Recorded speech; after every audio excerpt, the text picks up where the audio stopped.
काव्या अपने रूम में सोई हुई थी कि तभी घर की डोरबेल बजी। उसे लगा कि घर मालिक जादव काका घर का दरवाजा खोल लेंगे, इसलिए वो सोई रही।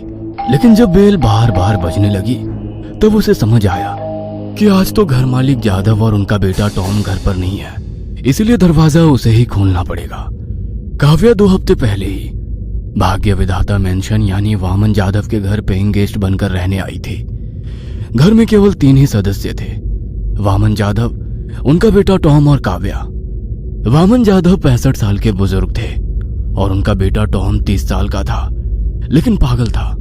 30 साल का होने के बाद भी वो छोटे बच्चों की तरह बर्ताव करता था। उसे ज्यादातर अपने कमरे में ही रहना पसंद था। जब टॉम 13 साल का था तब उसकी मां के किचन में जलकर मौत हो चुकी थी, इसीलिए घर के काम करने के लिए उन्होंने शांता नाम की नौकरानी रखी हुई थी। खैर, काव्या ने जाकर दरवाजा खोला, लेकिन बाहर कोई भी नहीं था। तभी उसकी नजर जमीन पर पड़े गिफ्ट पेपर पर रैप की गई चीज पर गई। उसने वो चीज उठाई तो उस पर लिखा हुआ था, टू काव्या विथ लव।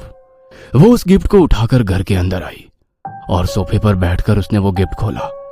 वो एक पेंटिंग थी जिसे देखकर काव्या डर के मारे कांप उठी, क्योंकि उसमें उसी की पेंटिंग थी। उसका कटा सिर डाइनिंग टेबल की प्लेट में रखा गया था। शरीर के बाकी कटे अंग जैसे कि हाथ पांव भी उसी टेबल पर रखे गए थे। और हैरानी की बात तो ये थी कि वो डाइनिंग टेबल उन्हीं के घर का था। उसने डर के मारे वो पेंटिंग नीचे फेंकी और अपने कमरे में भागी। उसने दरवाजा बंद कर दिया और कांपते हुए ब्लैंकेट ओढ़कर सो गई। काव्या का डर लाजमी था, क्योंकि कुछ 4 दिन पहले उसे ऐसी ही पेंटिंग उसके स्कूटी पर मिली थी। वो पेंटिंग उसकी बिल्ली की थी, जिसमें वो रास्ते पर कुचलते हुए हालत में खून से लथपथ पड़ी हुई थी। ये देख वो काफी डर गई थी। उसने वो तस्वीर जादव काका को दिखाई। तब काका बोले, अरे यार, डरने की कोई बात नहीं है बेटी। यह तस्वीर जरूर पागल जोसेफ ने बनाई होगी। वो एक पेंटर है और अपनी डरावनी पेंटिंग से इस इलाके के लोगों को डराया करता है। पागल जोसेफ गली में घूमने वाला एक आदमी था। काव्या जब भी रास्ते से गुजरती तो वो काव्या का पीछा करता, उसे घूरते रहता। काका के कहने के बाद काव्या ने उस तस्वीर को नजरअंदाज कर दिया। लेकिन उसके दूसरे ही दिन घर के सामने वाले रास्ते पर काव्या की बिल्ली कुचले हुए हालत में पड़ी थी। उसे किसी गाड़ी ने कुचल डाला था और वो वैसे ही मरी पड़ी थी जैसे उस पेंटिंग में पेंट की गई थी। और अब काव्या की पेंटिंग उसे मिल गई थी, जिसमें उसके शरीर के कटे हिस्से उसके घर के डाइनिंग टेबल पर पड़े थे। उसे डर लगने लगा था कि कहीं वो पेंटिंग सच ना हो जाए। दूसरे दिन सुबह जब काका और टॉम घर पर आए तो काव्या ने उन्हें वो पेंटिंग दिखाई। पेंटिंग देख काका और भी हैरान हो गए थे। डरे हुए काव्या को देख वो बोले, तुम बिल्कुल भी घबराओ मत। मेरे होते हुए तुम्हारा कोई बाल भी बांका नहीं कर सकता। और ऐसे कहते हुए वो पेंटिंग लेकर जोसेफ से मिलने चले गए। शाम का समय था। काव्या अपने काम से घर लौटी थी। जब वो घर के गेट के पास आई तब उसने देखा कि गेट के बगल में वो पागल खड़ा हुआ था।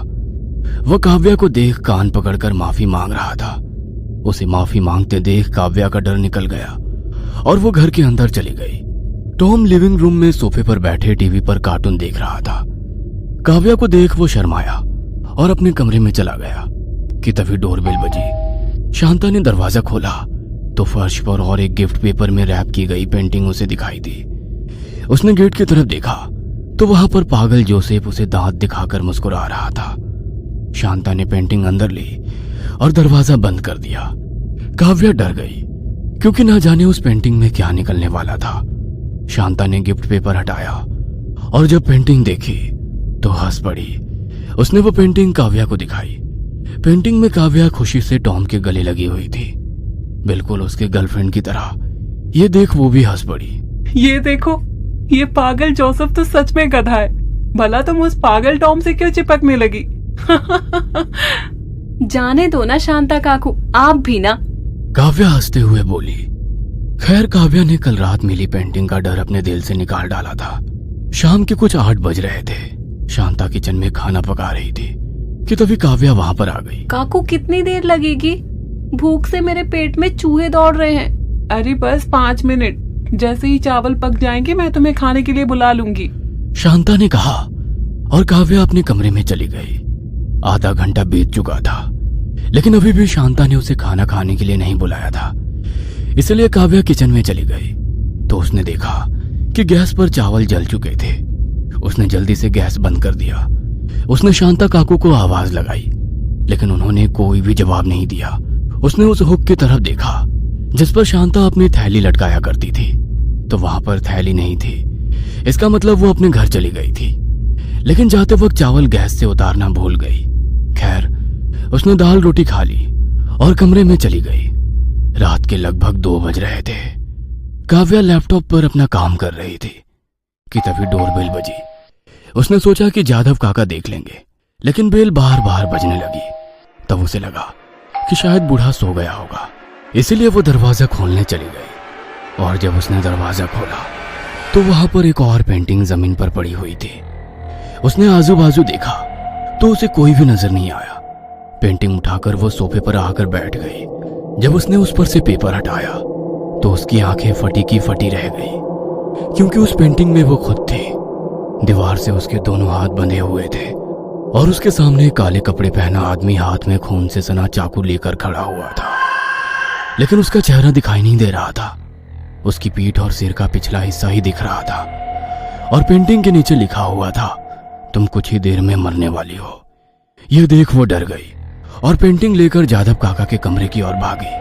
काका दरवाजा खोलिए, मेरी जान खतरे में है। वह घबराते हुए दरवाजा खटखटाते हुए बोली कि तभी उसे कमरे से आती जादव काका की दर्दनाक चीख सुनाई दी। उनकी खौफनाक चीख सुनकर काव्या डर गई और उल्टे पैर चलने लगी।